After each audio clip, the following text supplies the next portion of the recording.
تم مانو، لیکن ناٹ بیونڈ، وہ جو سرکل ہے کتاب و سنت کا اس سے باہر نہیں.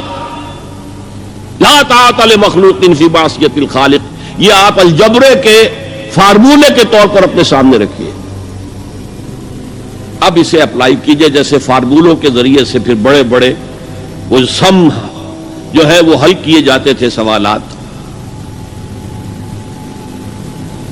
صبح کا وقت ہے، آنکھ بھی کھلی ہے، کوئی اذان کی آواز بھی کان میں آئی ہے،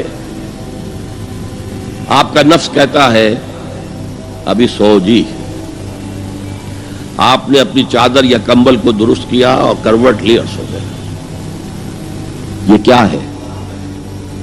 آپ نے کس کا حکم پیچھے پھینکا اور کس کا حکم مانا؟ اللہ کے حکم کو پیچھے پھینک دیا، نفس کے حکم کو آگے رکھا. یہ شرک، اس شرک کو جاننے والے بہت کم ہیں. مولانا روم نے خوب کہا تھا، نفس ما ہم کم ترس فرعون نیست لیکن ایراعون نیست. میرا نفس بھی فرعون سے کم نہیں ہے. فرعون نے کہا تھا نا الیس لی ملک مصر وہذہ الانہار تجری من تحتی، کیا اس ملک مصر کی حکومت میری نہیں ہے؟ اور سارا جو یہ آب پاشی کا نظام ہے، انہار کا نظام ہے، وہ میرے کنٹرول میں نہیں ہے؟ جس کا چاہوں موگا کھلا رکھوں، جس کا چاہوں بند کر دوں. یہ تھا خدائی کا دعویٰ، انا ربکم الاعلی. تو مولانا روم کہتے ہیں میرا نفس بھی اس سے کمتر نہیں ہے. وہ کہتا یہ جسم میرا ہے، اس پر میرا حکم چلے گا. میں نہیں جانتا کون اللہ کون رسول، کیا حرام کیا حلال. تو فرعون سے کم تو نہیں ہے میرا نفس. لیکن ایراعون اس کی بہت مدد تھی، فوج تھی، لاؤ لشکر تھا، تو اس نے زبان سے بھی کہہ دیا کھل کر الا ربکم الاعلی. میں مسکین ہوں، غریب ہوں، میرے پاس کوئی طاقت نہیں ہے، میں زبان سے تو کچھ نہیں کہہ سکتا، اندر سے میرا نفس یہی کہتا. یہ نفس کی حکومت قرآن کہتا ہے. میں حیران ہوتا ہوں، دو جگہ یہ مضمون آیا ہے. ارأیت من اتخذ الہہ ہواہ افانت تکون علیہ وکیلا. اے نبی تم نے دیکھا اس شخص کو، اس کے حال پر غور کیا جس نے اپنی خواہش نفس کو اپنا الہ بنا لیا ہے. اللہ اکبر. الہ، لا الہ الا اللہ، کلمہ توحید کا مرکزی لفظ یہاں آ رہا ہے. من اتخذ الہہ ہواہ، جس نے اپنی خواہش نفس کو اپنا معبود بنا لیا، الہ بنا لیا. افانت تکون علیہ وکیلا، کیا آپ ایسے شخص کی کوئی ذمہ داری لے سکتے ہیں؟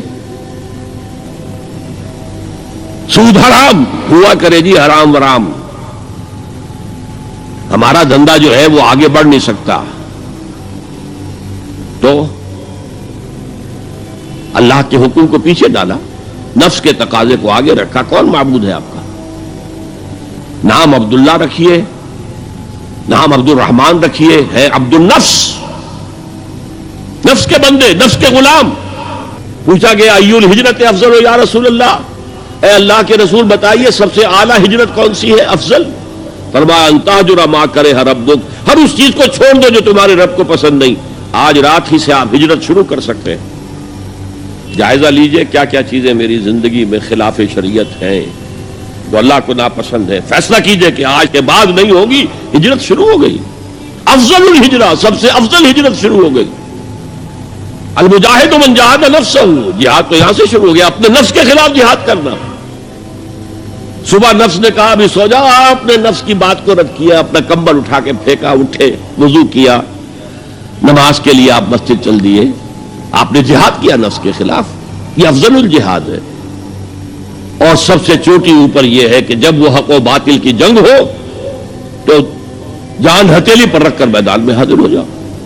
افرأیت من اتخذ الہہ ہواہ افانت تکون علیہ وکیلا، کیا تم نے غور کیا اس شخص کی حالت پر جس نے اپنی خواہش نفس کو اپنا معبود بنا لیا، الہ بنا لیا، کہہ رہا ہے لا الہ الا اللہ، لا الہ الا اللہ، لیکن الہ تو اس کا لفظ ہے.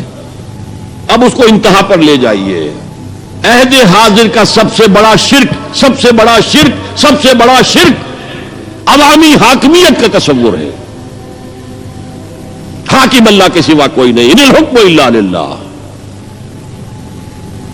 ظاہر بات ہے فرعون نے اگر دعویٰ کیا تھا میں تمہارا خدا ہوں، انا ربکم الاعلی، تو کیا اس کا مطلب یہ تھا کائنات میں نے پیدا کی ہے، تمہیں میں نے پیدا کیا؟ ذرا سوچئے، کیا وہ بزرگ موجود نہیں ہوں گے جنہوں نے اسے دیکھا ہو کہ آج اس کی ولادت ہوئی تھی، کل اس کی کوئی اور سیری بنی ہوئی تھی؟ یہ سب کیسے دعویٰ کیا تھا؟